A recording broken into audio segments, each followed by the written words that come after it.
के साथ साथ और भी बहुत सारी चीजें हैं जो हमें जानने को मिलेंगी। चलो हम शुरू करते हैं। सबसे पहला ये है कि अगर जब भी कोई भी इनकम टैक्स डिपार्टमेंट की कोई टीम आती है, आपके घर पे पहुंचते सुबह सुबह दरवाजा खटखटाती है और बोलती है कि आपके ऊपर इनकम टैक्स का छापा पड़ा है, रेड हुई है, तो कोई बात नहीं, आप थोड़ा सा काम डाउन हो जाइए और उसको सबसे पहले आप वो एक वारंट दिखाएंगे। विदाउट वारंट किसी को भी घर के अंदर घुसने की परमिशन नहीं होती। तो आप उनको बोलिए कि चलो ठीक है, आप हमें वारंट दिखाइए। लेकिन अब वारंट तो कोई भी बना के लेके आ सकता है, लेकिन वारंट पे ड्यूली साइन होना चाहिए, उस पे जो इश्यूइंग अथॉरिटी है उसकी सील होनी चाहिए। तो अभी जो मोस्ट ऑफ द टाइम है, जो वारंट है वो डीजीआईटी साइन करता है या प्रिंसिपल डायरेक्टर साइन करता है। इन्वेस्टिगेशन जो डिपार्टमेंट, इनकम टैक्स डिपार्टमेंट के अंदर एक सेक्शन इन्वेस्टिगेशन विंग, उसका डीजीआईटी या प्रिंसिपल डीआईटी उसको साइन करता है। कई कई बार ये एडिशनल डीआईटी जो एडिशनल डायरेक्टर है इनकम टैक्स इन्वेस्टिगेशन का, वो भी साइन कर देता है। तो उसमें उसका नाम लिखा होता है। दूसरी बात, साइन हो गया ठीक है, सील हो गई ठीक है, डेट हो गई वो भी ठीक है, लेकिन वारंट का जो फ्रंट पेज होता है, फ्रंट कवर रहता है, वहां पे नाम लिखा रहता है एसएससी का कि किसके ऊपर रेड हुई है, वो नाम आपके नाम के साथ मैच होना चाहिए। दूसरा, अगर आप उसका बैक साइड देखोगे तो वहां पे एड्रेस लिखा रहेगा कि मकान नंबर, हाउस नंबर इज 230, गली नंबर ये, मोहल्ला और मोहल्ले के बाद जैसे कोई भी आपका, जैसे कौन सा डिस्ट्रिक्ट है, कौन सा शहर है और कौन सा स्टेट है, वो पूरा उसके अंदर लिखा रहता है। अगर मान लो कि एक मिनट के लिए सपोज करो कि उसने आपको दिखाया और आपका मकान नंबर 230 नहीं है, 231 है और उन्होंने 230 लिखा है, तो वो वारंट आपके लिए नहीं है। आप उसको बोल सकते हो, इनकम टैक्स डिपार्टमेंट की जो टीम, उसको बोल सकते हो कि सर आपके वारंट में एड्रेस गलत है, तो आप हमारे ऊपर सर्च नहीं कर सकते। अनलेस सर अनटिल जब तक वो नया वारंट नहीं लेके आते, तब तक वो वहां पे आपको घर के अंदर घुसने की उनको परमिशन नहीं होती। आप घर के अंदर उनको घुसने की परमिशन नहीं देते। तो क्योंकि जो वारंट है वो उनको अथराइज करता है आपके घर में सर्च करने का, और जो वारंट के ऊपर एड्रेस अगर मान लो कि गलत है, तो सीधी सी बात हो गई, वो एड्रेस अगर गलत है तो फिर वो वारंट आपके एड्रेस के लिए नहीं है, किसी दूसरे एड्रेस के लिए है। तो इसलिए आपको सबसे पहले अगर इनकम टैक्स की कोई टीम आती है तो ये देखना पड़ेगा कि उसमें वारंट ड्यूली साइंड है कि नहीं, और उसमें किसका नाम लिखा है और किसका एड्रेस है। उसके बाद कई बार दोस्तों क्या होता है कि बहुत सारे लोग फेक ऐसे ही दो तीन जने, तीन चार जने इकट्ठे होकर ठगी करते हैं और ऐसे बेवकूफ बनाते हैं और जाके सीधा बोल देते हैं कि इनकम टैक्स डिपार्टमेंट की रेड हुई है, जबकि वो जेन्युइन में होते नहीं है। तो अब आपको उनको हर एक जो पार्टी मतलब जो पूरी टीम है, उस पूरी टीम के मेंबर को आइडेंटिफाई करना पड़ेगा। अब कह रही कैसे वेरीफाई करेंगे कि इसकी आइडेंटिटी क्या है, तो हम उनको बोलेंगे कि आईडी कार्ड दिखाइए अपना। जो डिपार्टमेंट आईडी कार्ड इश्यू करता है तो उसको आईडी दिखाना ही पड़ेगा, और आईडी दिखाने के बाद ही आप उनको परमिशन दो। फर्स्ट थिंग आपको वारंट देखना पड़ेगा, दूसरी उनकी आईडी देखनी पड़ेगी। लेकिन दोस्तों एक इंटरेस्टिंग बात बताता हूँ आपको, एक केस में हुआ भी ऐसे। कई बार क्या होता है कि जैसे सुबह सुबह इनको जल्दी, आईटी डिपार्टमेंट की टीम है वो पूरा तैयार होकर सुबह सुबह आती है, तो कई बार बहुत सारे लोग अपना आईडी कार्ड लेके आना भूल जाते हैं। तो आप उस टाइम पे जब, जैसे मान लो कि एक टीम रहेगी, एक टीम के अंदर या तो एक इनकम टैक्स ऑफिसर रहेगा, आईटीओ रहेगा, या असिस्टेंट कमिश्नर रहेगा, या डिप्टी कमिश्नर रहेगा, उनके साथ एक या दो इंस्पेक्टर रहेगा, एक दो टैक्स असिस्टेंट रहेगा, तो वो पूरी टीम रहेगी। तो उन सबके पास अपना आईडी कार्ड होना ही चाहिए। तो जब अगर वो आईडी कार्ड नहीं दिखा रहे हैं तो इसका मतलब या तो वो डिपार्टमेंट के आदमी नहीं है जो आपको ऐसे ही वो मूवी वाला काम कर दिया, या फिर अगर डिपार्टमेंट के आदमी है तो उनको आईडी दिखानी ही पड़ेगी। अगर नहीं दिखा रहे तो वो सर्च के अंदर पार्टिसिपेट नहीं कर सकते। उसके बाद अभी कोई भी सर्च एक्शन होता है उसके लिए दो विटनेस चाहिए होते हैं। तो कोई भी इंडिपेंडेंट और रिस्पेक्टेबल आपकी सोसाइटी में, तो मोस्टली केसेस में क्या होता है, इनकम टैक्स ऑफिसर एसएससी को ही बोलता है, एसएससी मीन जिसके घर पे रेड हुई है उसको ही बोलता है कि आप दो इंडिपेंडेंट विटनेस लेके आ जाओ। लेकिन कई बार क्या होता है कि जैसे मान लो कि एसएससी उस एरिया में नया है, वो किसी को जानता नहीं, तो सीधा बोल सकता है कि सर मैं किसको नहीं यहाँ पे जानता नहीं हूँ। और कई बार एक सोशल स्टेटस भी होता है कि आपके घर के अंदर क्या क्या कैश मिलेगा, एसएससी घर पे कैश मिलेगा या फिर ज्वेलरी मिलेगी या अनअकाउंटेड कुछ मिलेगा। तो फिर अगर आप किसी नेबर को बुला के लेके आते हो तो सब पता चलता है कि इसके घर पे क्या क्या मिला। तो इस वजह से भी बहुत सारे एसएससी नहीं चाहते कि कोई भी इंडिपेंडेंट विटनेस वो अरेंज करे, तो इसलिए डिपार्टमेंट को बोल देते हैं कि सर हमारे पास कोई इंडिपेंडेंट विटनेस नहीं है। पहला ऑप्शन एसएससी को मिलता है। तो फिर उस केस में जब एसएससी उसको दे नहीं पाता, कोई भी विटनेस नहीं बुला पाता, तो उस केस में डिपार्टमेंट अपने आदमियों को बुलाता, अपने आदमियों को नहीं बुलाता, सॉरी, वो किसी भी इंडिपेंडेंट, जैसे किसी गवर्नमेंट एम्प्लॉय को, जैसे कि मान लो कोई टीचर है, पास में कोई स्कूल है जहां पे इनकम टैक्स की रेट चली, तो वहां से दो टीचर का प्रिंसिपल को एक लेटर लिखेगा 112(6), वहां पे एक रिक्वेस्ट नहीं करेगा, वो ऑर्डर देगा प्रिंसिपल को कि आपको ये दो आदमी देने पड़ेंगे। तो मोस्ट ऑफ द केसेस में क्या होता है, बैंक के एम्प्लॉय होते हैं मोस्ट ऑफ द केसेस में, क्योंकि बैंक हर जगह पे आपको मिलेगा ही मिलेगा। किसी भी लोकेलिटी में एक बैंक रहेगा, वहां पे उसको लेटर लिखा जाएगा और लेटर लिख के उसको ऑर्डर दिया जाएगा कि आप दो विटनेस भेजिए। तो मोस्ट ऑफ द केस में बैंक के एम्प्लॉय आते हैं। और कई बार ऐसा भी होता है दोस्तों कि बैंक भी नहीं होता, कोई स्कूल भी नहीं है, कोई भी, अगर कोई ऐसी जगह है, अगर कोई ऐसा रूरल एरिया है यहाँ पे कोई भी पढ़ा लिखा इतना ज्यादा नहीं है, तो कई बार डिपार्टमेंट के लोग अपने साथ ड्राइवर को भी विटनेस, जो उनके साथ ड्राइवर आया होता है, गाड़ी जो डिपार्टमेंट जिस गाड़ी में आई तो उसके ड्राइवर को ही विटनेस बना देते हैं, जो कि बहुत ही कंट्रोवर्शियल इश्यूज है। बहुत सारे इसके ऊपर जजमेंट आए हुए कि उनको बनाना चाहिए कि नहीं, क्योंकि विटनेस को एजुकेटेड होना चाहिए, क्योंकि बहुत सारे लोग ड्राइवर हैं जो एजुकेटेड नहीं है, उनको इंग्लिश पढ़नी नहीं आती या हिंदी पढ़नी नहीं आती, जो भी रीजनल लैंग्वेज है वो पढ़ना नहीं आता, तो वो फिर कैसे हेल्प करेगा विटनेस के लिए। तो सबसे जो आम बात है, मोस्टली सब चीज़ों को दूर करके, मोस्टली इस केस में बैंक के एम्प्लॉयज को ही गवर्नमेंट, जब आईटी डिपार्टमेंट रेड करता है तो लेके आते हैं साथ में, या फिर उनको बाद में ऑर्डर देके भी बुलाया जा सकता है। तो आप ये डिमांड कर सकते हो कि सर देखो, आप हमारे घर पे रेड कर रहे हो, मुझे वारंट दिखा दीजिए, आपकी आईडी कार्ड दिखा दीजिए और दो विटनेस बुलाइए। ऐसे ही आप रेड नहीं कर सकते। तो जो भी फेक आदमी होगा, जो भी फेक लोग होंगे, तो विटनेस बुलाने के लिए वो भी झिझकेंगे। और नेक्स्ट फोर्थ पॉइंट क्या है, to have personal search of all members of the party before search and after conclusion of search. दोस्तों कई बार क्या होता है कि जैसे मान लो कि एक टीम आई, टीम के अंदर 5 मेंबर्स हैं, तो आपने आईडी कार्ड तो चेक कर लिया, वारंट भी चेक कर लिया, सब कुछ सही है, क्या पता वो जानबूझ के कोई किसी की दुश्मनी हो या कुछ हो, अपने साथ ही जेब में कुछ डॉक्यूमेंट लेके आए हैं आपके नाम के, इनक्रिमिनेटिंग डॉक्यूमेंट जिसमें कुछ कैश लिखा है, कुछ कुछ भी आपको फंसाने का कुछ काम कर रहे हैं 1 मिनट के लिए। ऐसा होता नहीं है जनरली, फिर भी 1 मिनट के लिए मान लो, तो अंदर घुसने के साथ ही हम उनको बोलते हैं कि सर प्लीज आप अपनी किट चेक करा दीजिए। आपका जो किट का बैग है, जो बैग आप वो किट लेके आते हैं, डॉक्यूमेंट लेके आते हैं, उसके अंदर बहुत सारे जो सर्च के टाइम पे जो भी डॉक्यूमेंट काम आएंगे उसको किट बोलते हैं, उस किट को भी आप चेक करा दीजिए एक बार कि ऐसा ऐसा कुछ तो नहीं है जो इनक्रिमिनेटिंग है।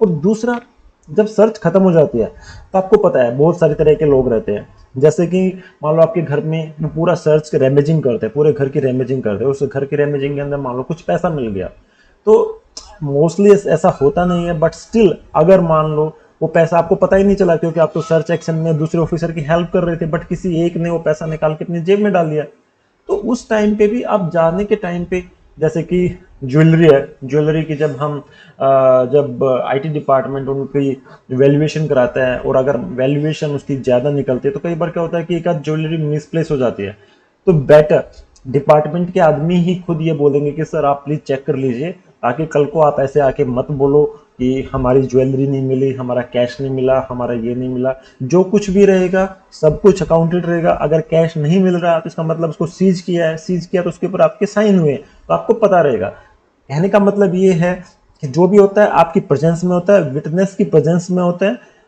कुछ भी ऐसा नहीं होता। इसलिए आपका राइट है कि आप चेक कर सकते हो, कोई भी एसएससी सर्च के टाइम पे और सर्च के बाद भी चेक कर सकते हो, कोई भी डॉक्यूमेंट उनके साथ ना हो, आप देख सकते हो।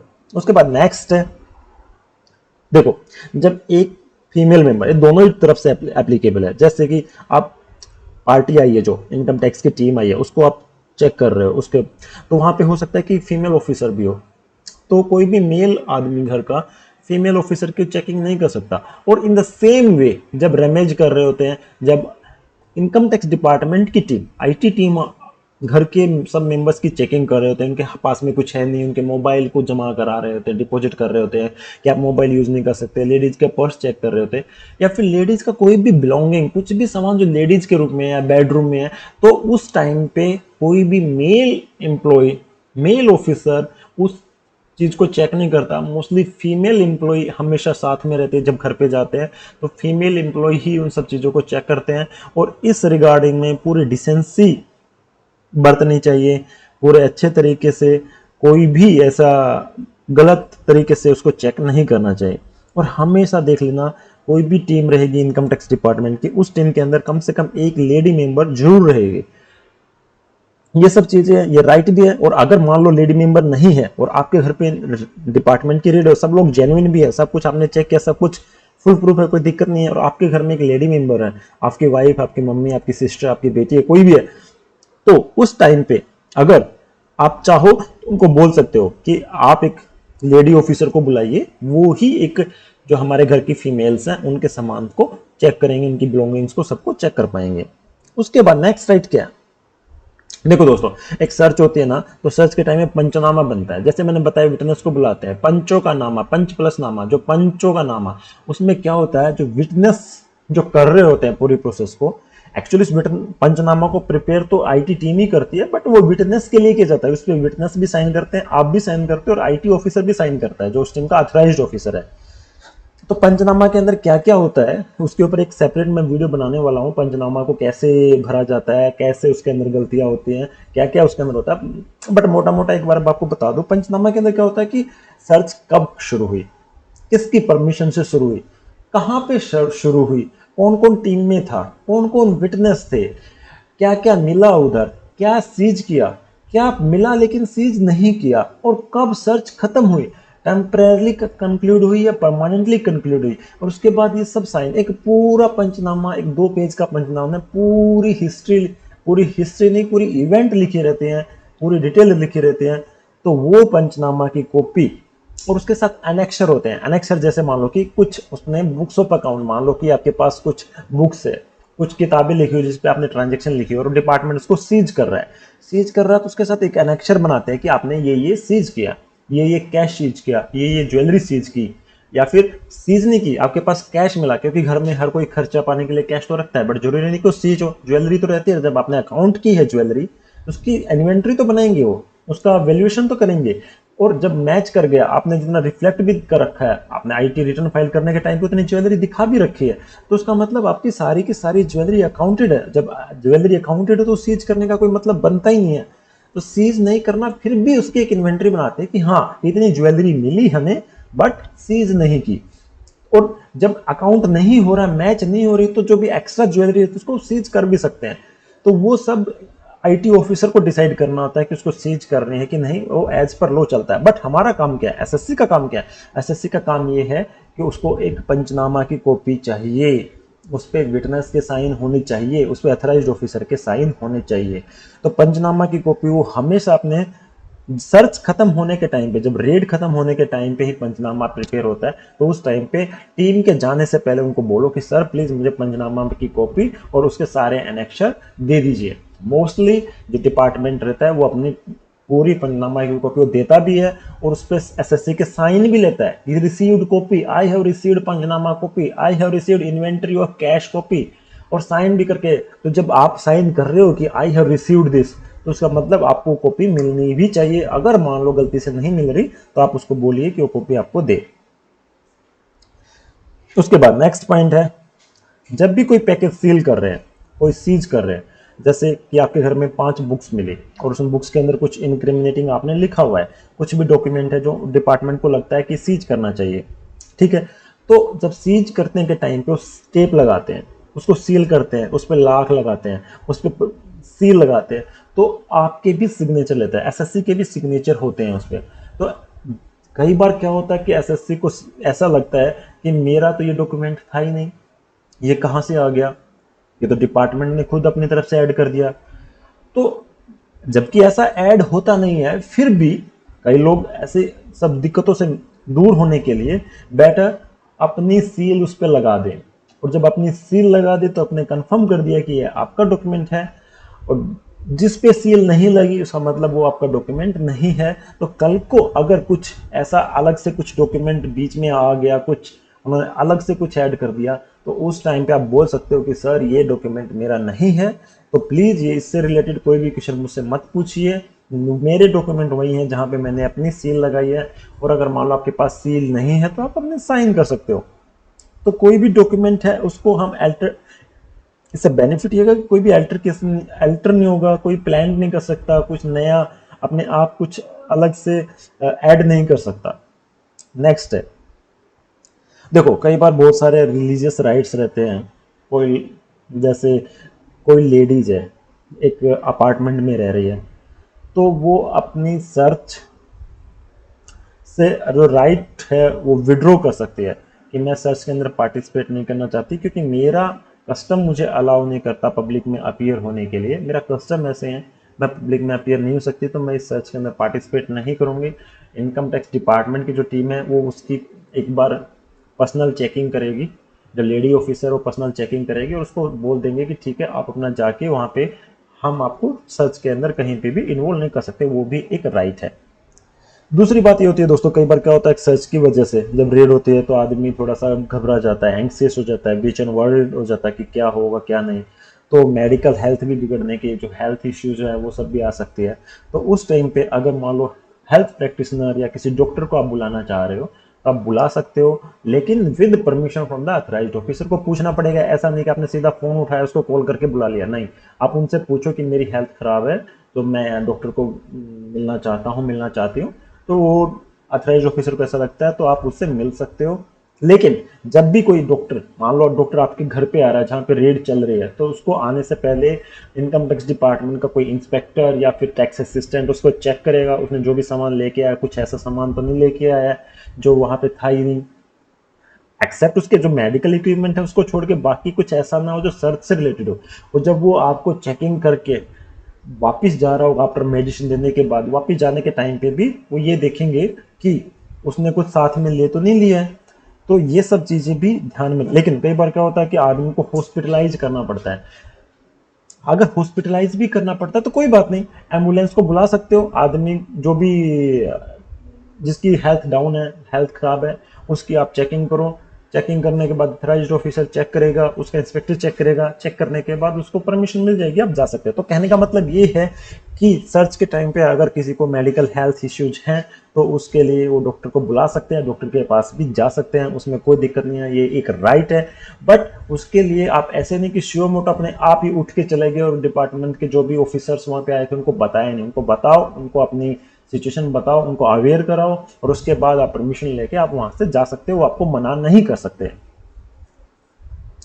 तो दोस्तों इसके बाद बात आती है जैसे कोई बच्चा स्कूल में जाता है तो क्या डिपार्टमेंट की टीम आएगी तो बच्चे स्कूल में नहीं जाएंगे? नहीं, बच्चे स्कूल में जरूर जाएंगे, उनको कोई भी मना नहीं कर सकता। लेकिन जाने से पहले उनका जो बैग है, स्कूल बैग है, उसको चेक करेंगे।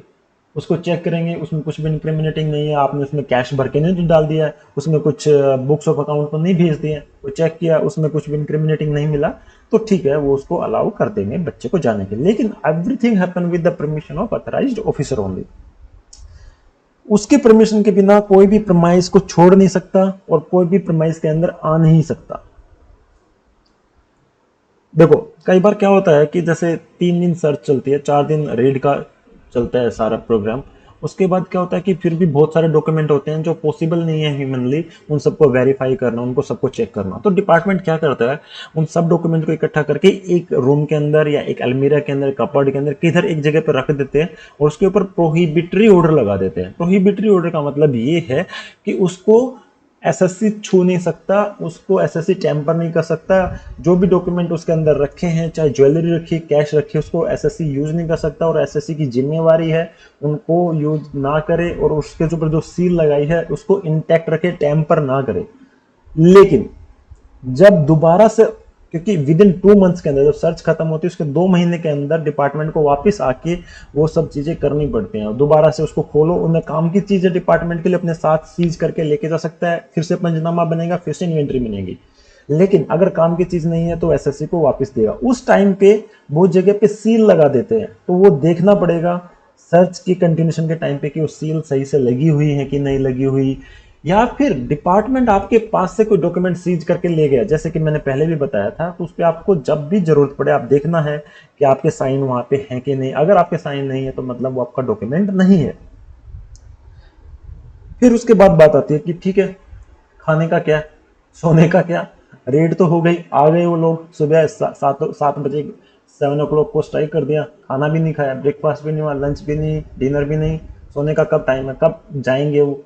देखो एक बार अगर रेड शुरू हो गई तो फिर कितने दिन चलती है, 3 दिन, 4 दिन, 5 दिन वो एसेसिंग जो अथराइज्ड ऑफिसर है वो वहीं पे रहेगा, एसएससी के घर पे रहेगा, या फिर कुछ ऐसा अरेंजमेंट करेगा कि वो प्रेमाइस हमेशा ओपन रहे, तब तक रेड चलते रहे। तो इन बिटवीन खाना भी खाना है, बाथरूम भी जाना है, नहाना भी है, और सोना भी है, तो वो भी आपको पर्टिकुलरली हर टाइम टू टाइम मिलता रहेगा। अगर मान लो आपको सोने का है तो आप ऐसा अथराइज्ड ऑफिसर को बोल सकते हो कि सर मेरा सोने का टाइम है, नहीं तो मेरी हेल्थ खराब हो जाएगी, मेरी बीपी का इश्यूज है, वो सब आप बोल सकते हो। और खाना खाने का मन है तो आप बोल सकते हैं कि सर स्टेटमेंट आप प्लीज़ रोक दीजिए, स्टेटमेंट को हम बाद में रिकॉर्ड करेंगे, जो आप लोग को क्वेश्चन आंसर मुझसे करना है उसी को तो स्टेटमेंट बोलते हैं ना। तो जो क्वेश्चन आंसर रिकॉर्ड करने हैं वो आप थोड़ा प्लीज़ बाद में कर लीजिए, तब तक मैं खाना खा लेता हूँ। तो ये सब चीज़ें आप पूछ सकते हो और उसकी परमिशन के से आपको टाइम भी मिलेगा। फिर क्या होता है दोस्तों, आपने स्टेटमेंट रिकॉर्ड की, असेसिंग ऑफिसर अथराइज्ड ऑफिसर है, उसने आपसे सवाल पूछे, आपने उनका आंसर दिया और साइन भी किया, सब कुछ हो गया, अथराइज्ड ऑफिसर के साइन हो गया। अब आप कहोगे कि सर आपने पंचनामा की कॉपी दे दी, इन्वेंटरी की कॉपी दे दी, सब चीज़ की कॉपी तो दे दी, तो स्टेटमेंट की कॉपी भी दे दो। लेकिन मोस्ट ऑफ द केस में अथराइज्ड ऑफिसर आपको स्टेटमेंट की कॉपी नहीं देगा। तो कोई बात नहीं, आप घबराओ मत। जब भी असेसमेंट स्टेज होती है, जो विंग है वो सिर्फ फैक्ट गैदर करती है। फैक्ट गैदर करके जो उनका सेंटर सर्कल होता है इनकम टैक्स डिपार्टमेंट का, एक अलग सेक्शन, जैसे इन्वेस्टिगेशन विंग एक सेक्शन होता है, टीडीएस एक ऐसे सेक्शन होता है, ऐसे ही उनका एक सेंटर सर्कल एक ऐसा सेक्शन होता है जो सब डॉक्यूमेंट, जितने भी डॉक्यूमेंट कलेक्ट किए उनको असेस करता है, उनकी असेसमेंट करता है। और उनको लगता है कि इसने प्रोसिक्यूशन के जो रूल है उनका वायलेशन किया है, तो प्रोसिक्यूशन प्रोसीडिंग को भी इनिशिएट कर देता है। उस टाइम पे आप बोल सकते हो कि सर प्लीज़ मुझे स्टेटमेंट की एक बार कॉपी दे दीजिए, मुझे देखने दीजिए मैंने क्या स्टेटमेंट में आंसर दिया था। क्योंकि कई बार क्या होता है, जब रेड शुरू होती है तो आपको सब चीज़ें याद नहीं रहती, वैसे ही आदमी पजल रहता है, बेचैन रहता है। तो आप मांग सकते हो, ये आपका राइट है, लेकिन ये तभी होता है जब उस स्टेटमेंट को आपके अगेंस्ट यूज किया जाए। अगेंस्ट कब यूज किया जाए, असेसमेंट में या प्रोसिक्यूशन में, तो उस टाइम पे आप स्टेटमेंट ले सकते हो। लेकिन सर्च के टाइम पे अगर आप बोलोगे तो मोस्टली केसेस में कई बार दे भी देते हैं और नहीं भी देते, वो असेसिंग अथराइज्ड ऑफिसर है उसकी डिस्क्रिप्शन के ऊपर है।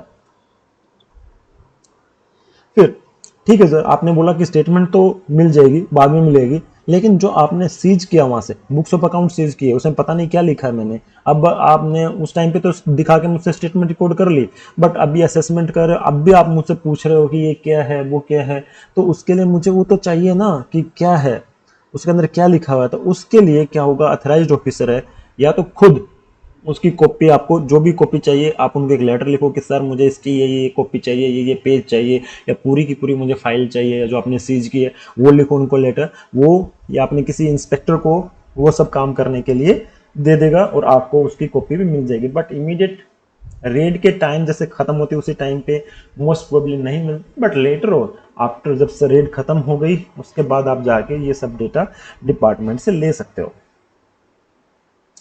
तो डिपार्टमेंट के पास 180 डेज तक का सीजर का टाइम होता है, उसके बाद उनको अपना टाइम एक्सटेंड करवाना पड़ता है। तो वहाँ पे भी जाके आप अपील कर सकते हो, एप्लीकेशन दे सकते हो। वो अपील में आपका कितना दम है, क्या आपके पॉइंट्स हैं, वो उसी के ऊपर डिपेंड करेगा। तो दोस्तों आपको समझ में आ गया होगा कि अगर इनकम टैक्स डिपार्टमेंट की रेड होती है या फिर कोई फेक रेड होती है तो उसे कैसे बचा जा सकता है, और अगर एक जेन्युइन रेड है तो आपके क्या क्या राइट्स हैं, आप क्या क्या कर सकते हैं। ये राइट्स आप सब आपको मिलते हैं, उनका आप यूज कर सकते हो। और ऐसी तरह की वीडियो आप अगर आप चाहते हो, ऐसा ही कंटेंट आप अगर चाहते हो तो प्लीज़ इस चैनल को सपोर्ट कीजिए, मुझे सपोर्ट कीजिए। आपको ऐसा ही कंटेंट हमेशा फ्यूचर में मिलता रहेगा। तब तक के लिए ध्यान रखिए।